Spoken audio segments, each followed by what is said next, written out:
So this is one of those, you can't have everything all at once, right? Here is a cool new set of landscape lights, which are both warm white, which I really like. I don't like that cold blue light, and RGB colored. You can choose what color you want.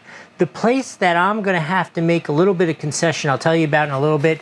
Let's tell you about these. This is a nice long kit at 62 feet overall. Comes with 6 lights. They are nice and solid looking. Let me show you what they look like. Nice, solid looking. You can feel they're aluminum, really cool.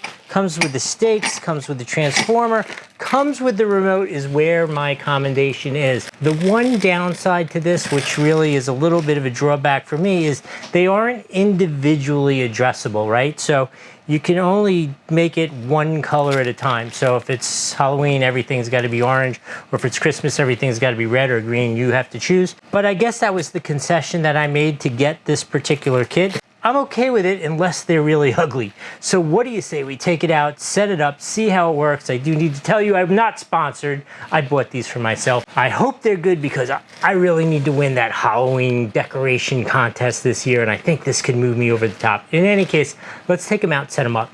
All right, here they are. They are completely installed. I hope you can see the orange glow behind me. I will say the orange glow seems to be the weakest color out of all of them. The blues are vibrant, the red, the green.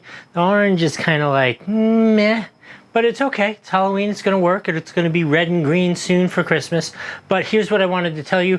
I'm gonna give these overall only a 4 out of 5 on the Doug score, not a full 5 out of 5, because I find it infuriating that the light itself seems to be so solid and so well built, and then the spikes have completely the wrong hardware. Instead of having one of those kind of cheap looking plastic twisties or a regular bolt, they've cheaped out and they've got regular Phillips head screws going into the spike, which the screw itself is not the issue. The issue is there is no way to put a screwdriver on the tip of that screw to tighten it. Not physically possible unless you have some crazy screwdriver that's only an inch long.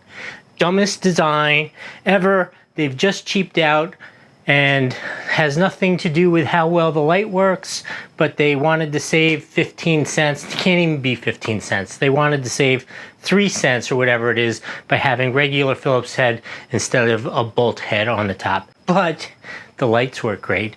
In any case, I hope that was helpful.